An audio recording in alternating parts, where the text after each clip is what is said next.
So today I'm going to answer a question. I had a viewer ask me about my carnivore diet. And I am going to read the question to you for you and for me so that I'm sure to answer everything she asks or take it in the right direction. All right, here it is. The look you created is so pretty. I don't own any Pat McGrath shadows, but that one is pretty. Girl, you're always cold cause you have no body fat. I'd trade to have your body. Question. I've been wanting to ask you if you don't mind. Was it hard for you to start the carnivore diet? You know you now do, and I know you both only eat one meal a day. Do you have a video on how and why you started it? Yes, I do have a video. I'll try to link all the videos that in regards to the subject. I'm going to go back too far. Years ago, I had a friend that was vegan. So I always figured that if it's hard to do, then it's probably worth doing. So I put my whole family on vegan diet. And I would say that, and then we did that for a little while, and then I think it evolved into just vegetarian. And I would say that we all looked the worst we ever looked. I would say that looking back, I can't remember any improvement in my looks. I've always been a seeker, looking for how to optimize the way I feel, the way I look. Perfect skin, perfect hair, healthy nails, emotionally stable, good sleep.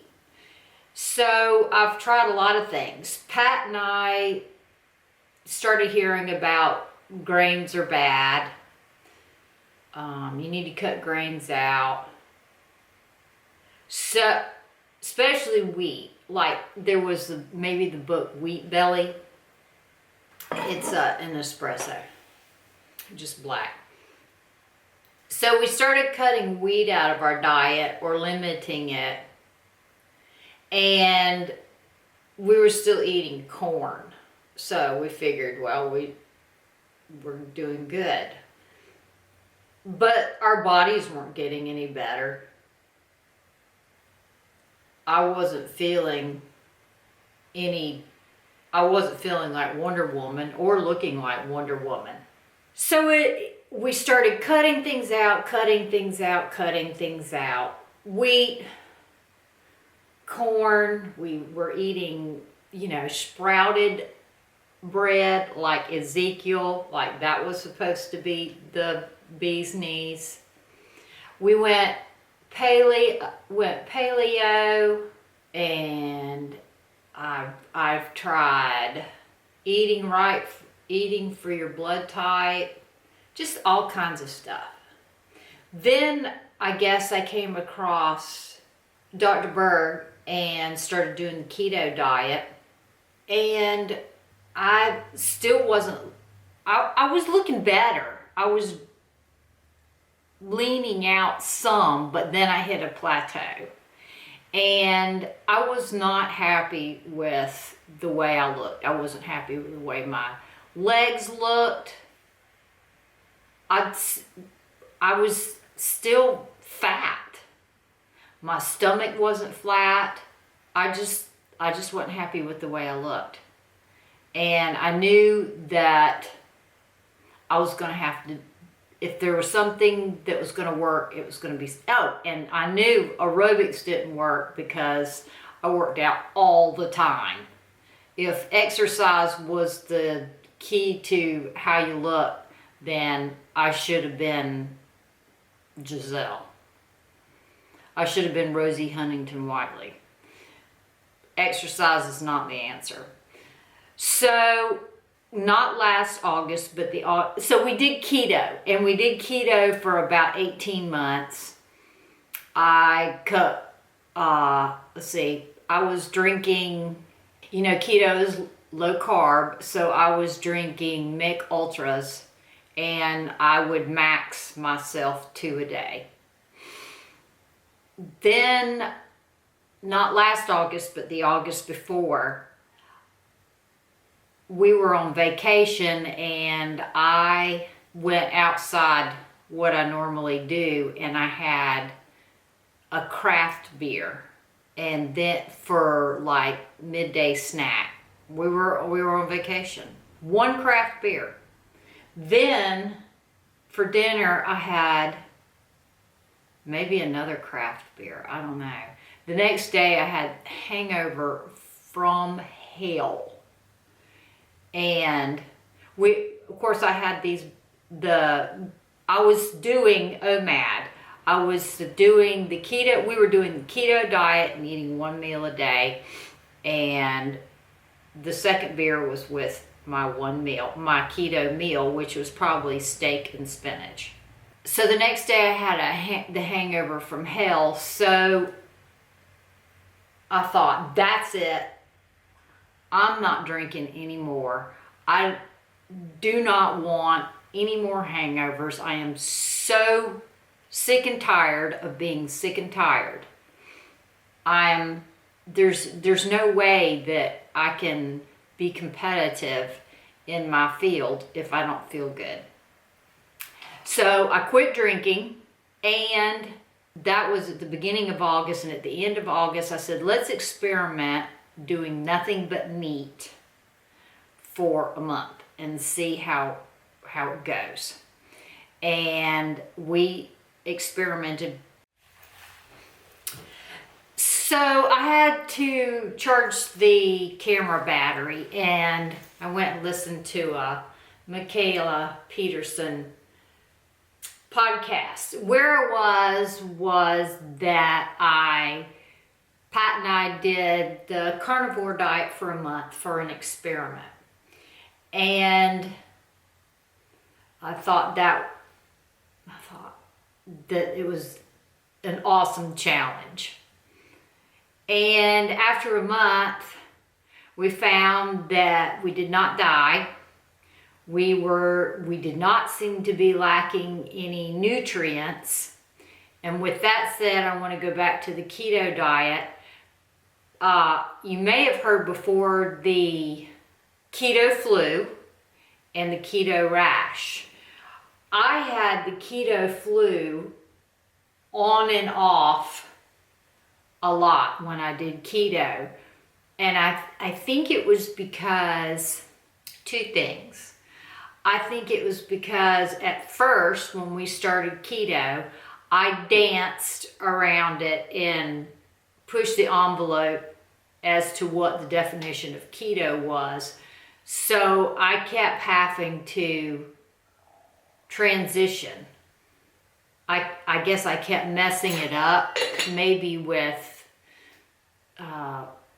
alcohol, maybe, probably.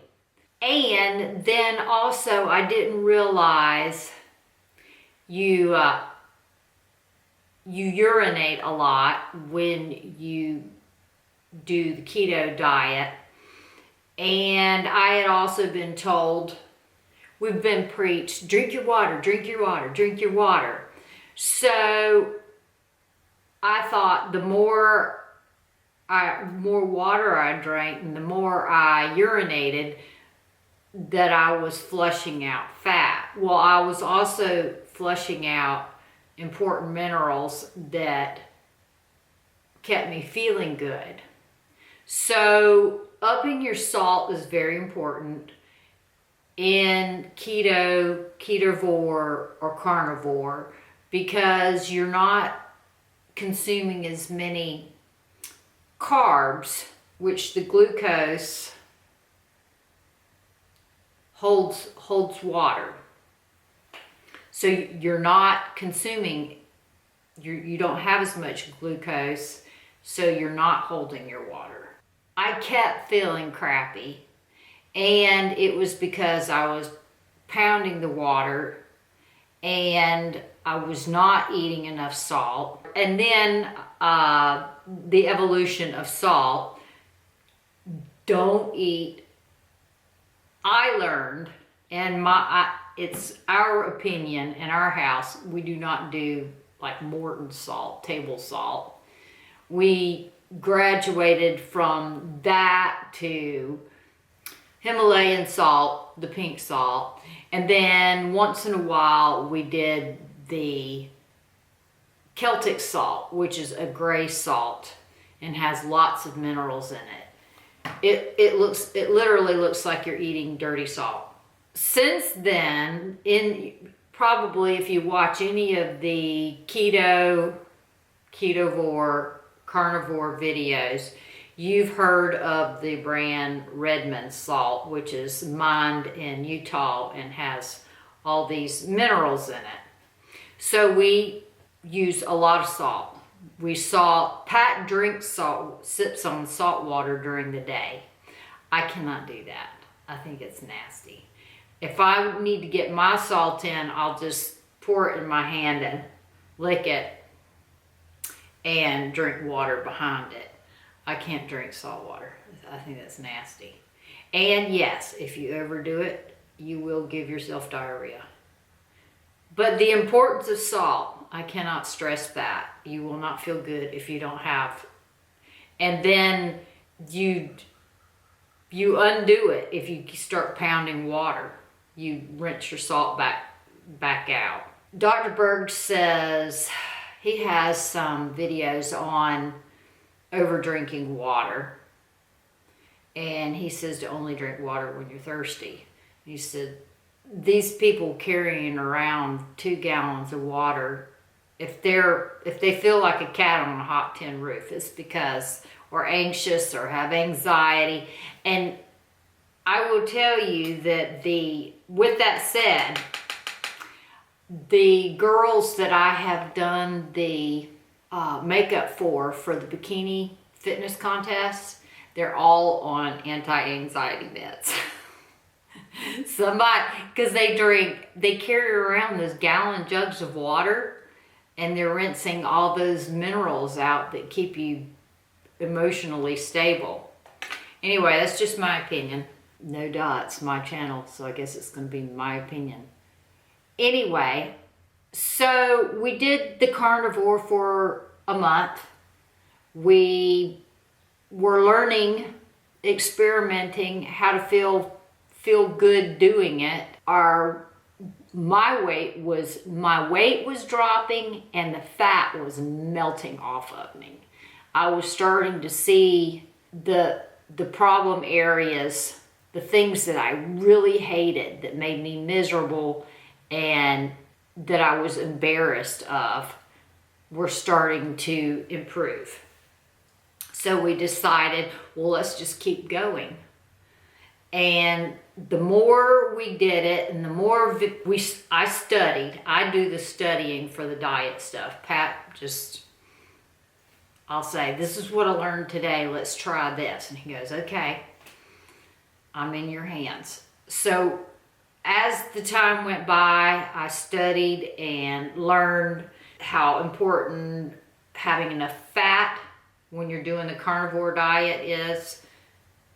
High fat, high salt, not as much water as you would assume, and we started ironing out the little problems. We just, as things were going, we thought, well, this is going well. Let's see if we can do this a year. So when we got to the year mark, I decided that I was going to reintroduce cruciferous vegetables into my diet. And I found that I was not feeling any better. Like it wasn't adding anything to my enjoyment. Well, I guess I did enjoy it. It was nice to have a different texture, a different taste. And I do occasionally add broccoli in, like once every 3 months. It wasn't adding anything. And I think if anything, it increased my appetite. The fasting during the day was different. It was more difficult. And so the question was, I understand y'all do OMAD. We do, but it's not strict anymore. We're both, Pat's down so lean, so thin. He's not thin, but he's as lean as he's gonna get, and he needs more calories than I do. We do drink lattes, and our lattes are cappuccino, espresso coffee, half and half, foamed half and half milk, and stevia. And the reason I choose stevia is it's not supposed to register anything on the glycemic index. It's not supposed to spike insulin or trigger insulin. It is not, we're not doing a true fast, because when we get up in the morning, we drink that. How many? Depends on the day. Sometimes I have 1 or 2. Sometimes I have 3 or 4. Depends on the day. If I'm cold, I may drink more. When I still had some weight I could lose, I would do some real fast, where I didn't eat, like a 3-day fast, where I didn't have anything but black coffee and water for 3 days. And why? Because I like a good challenge, and it's supposed to be good for you. The autophagy, there's healing in it. And I dropped tons of weight. Well, I didn't drop tons of weight, but I would, if I got to a plateau and I couldn't get past the plateau, I would do a little fast, and that would move me past that plateau. But now that I've gotten down to where Pat says that there's no more fat for me to lose, and I disagree. But when I try to do a fast, and when you do a fast, you're supposed to be burning your own fat. Pat says that they're harder to do now, and Pat says it's because you don't have any fat to burn. I believe I do have fat to burn. I just think during the winter it's hard to fast because I'm cold. Over Christmas, I did a 48-hour fast, and I dropped a couple of pounds, and I went back up 1 pound. So with the OMAD, eating 1 meal a day, what we're currently doing, since we're both down pretty lean, we get up in the morning and he has a shot of vinegar and a teaspoon of salt. And then he has his latte, and he has 1 or 2 or 3 or 4, depending on the day. And we get up at 4:30, 5:30, right around in there, between 4:30 and 5:30. We don't drink any caffeine after 12. I don't drink any lattes after 12, unless I have had a pretty vigorous day and I'm getting a little bit, I don't know, I've had a vigorous day and I feel like it, then I may have a decaf latte around 1. But normally I cut all the lattes and all that stuff off before 12, and then we usually begin prepping to break our fast, which isn't a true fast anymore because we've gotten down. We don't eat any solid food. That's all we have is and it's virtually no carbs, because half and half is less than 1 carb per serving. Depending on the time of year it is. Pat's working and he doesn't get home till 5 right now, so we don't eat until 5. And we'll have meat, either ground beef, and we eat Wagyu a lot, and 2 eggs over easy, because the choline or the cholesterol is good for you. There's a lot of things I'm going to say in here that counter what we've been hearing. Salt is good for you, fat is good for you, cholesterol is good for you. I don't care whether you believe me or not.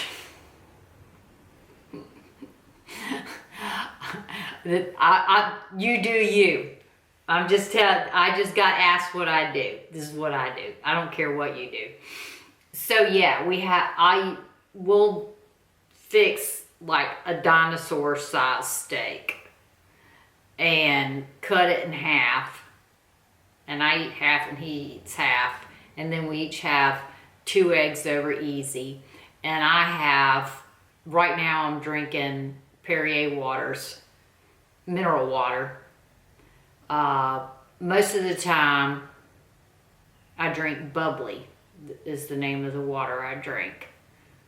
So I drink water, coffee, and I eat beef and eggs. Our eggs are, Pat says he's cooking the eggs in tallow. When he's out of town, I cook my eggs in butter. And sometimes I put butter on my ribeye, on my fat steak. And we try to eat grass-fed. Everything that we can do. When we have cheese, which I try not to do too often. When we have cheese, it's grass-fed cheese. The milk is organic. We get the organic one that in the ingredients it says milk. The fillers or the thickeners like Carnivore, do not do that. I don't use seasonings because I don't trust them. I don't believe them when they say contains whatever. The mixtures of seasonings, they have non-caking agents in them that are a food starch that will spike your insulin. And then that'll mess up your fasting the next day if you're planning on fasting. Then you'll wonder why am I hungry? Why do I keep wanting to eat? It's because something that you ate in or on your food the day before spiked your insulin. We're eating around 5, we're done by 6, and I don't eat any solid food again until the next day at 5, and except for the lattes in the morning. And then if I find that I haven't been active, or I feel like trying to see if I can get down lower, I will do I guess it's a 24-hour fast. Like I'll eat at 5, next morning I get up, don't have anything but black coffee, and then I eat again at 5. So a 24-hour fast. And usually I will drop like half a pound if I do that. It could be just water, I don't know. But I do it just because I can, and I like a good challenge.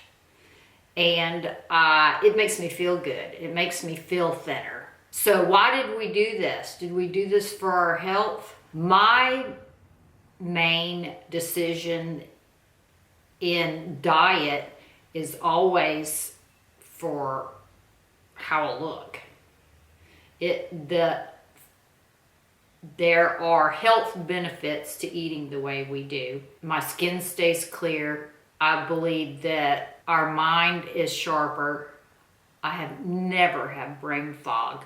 I believe we're more emotionally stable due to our diet and our lifestyle. The ketones from fasting really give you a lot of energy and really make your mind sharp. If you have something that you really need to focus on, try fasting beforehand. Our reasoning for staying carnivore after we've reached our lean goal is to the anti-aging effects of the carnivore diet. Pat's mother died of Alzheimer's, whatever the complications are of that,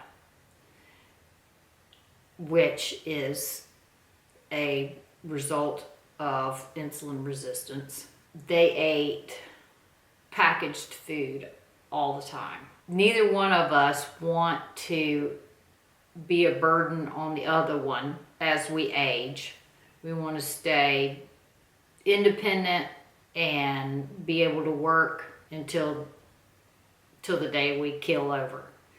I'm not going into a nursing home. My children are not going to take care of me. They wouldn't take care of me anyway. Would you?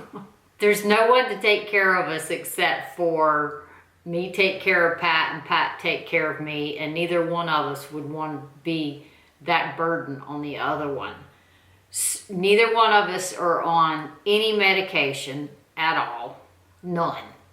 Except for the supplements we take in an effort to be finely honed into having the clearest mind and the most energy, and so that we can do our jobs and feel happy and feel good.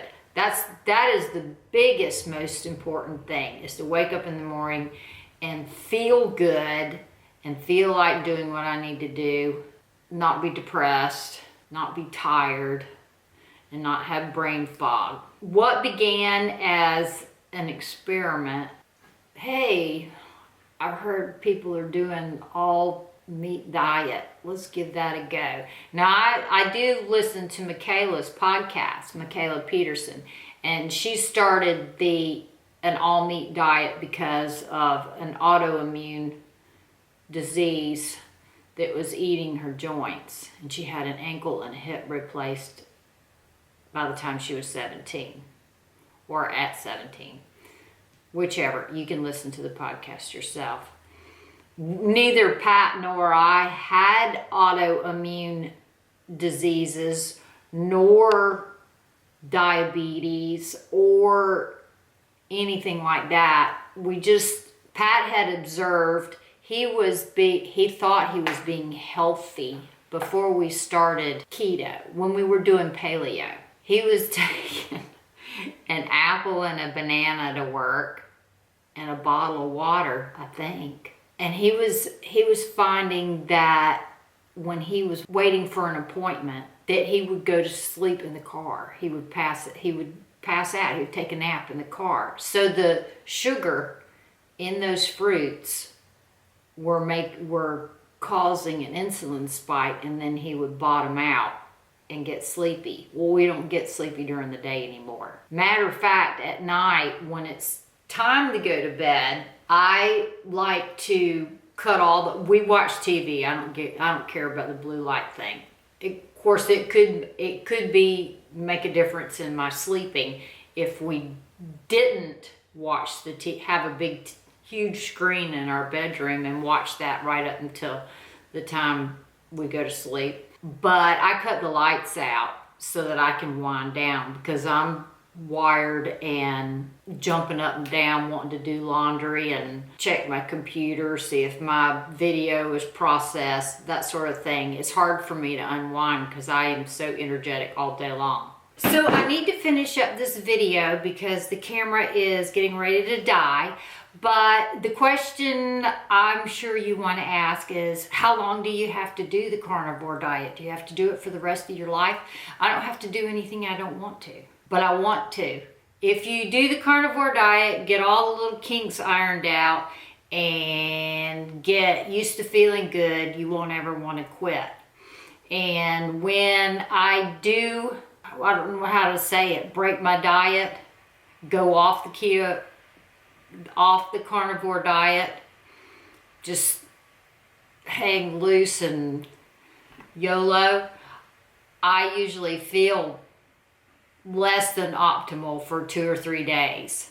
So with that said, I probably will do carnivore for the rest of my life.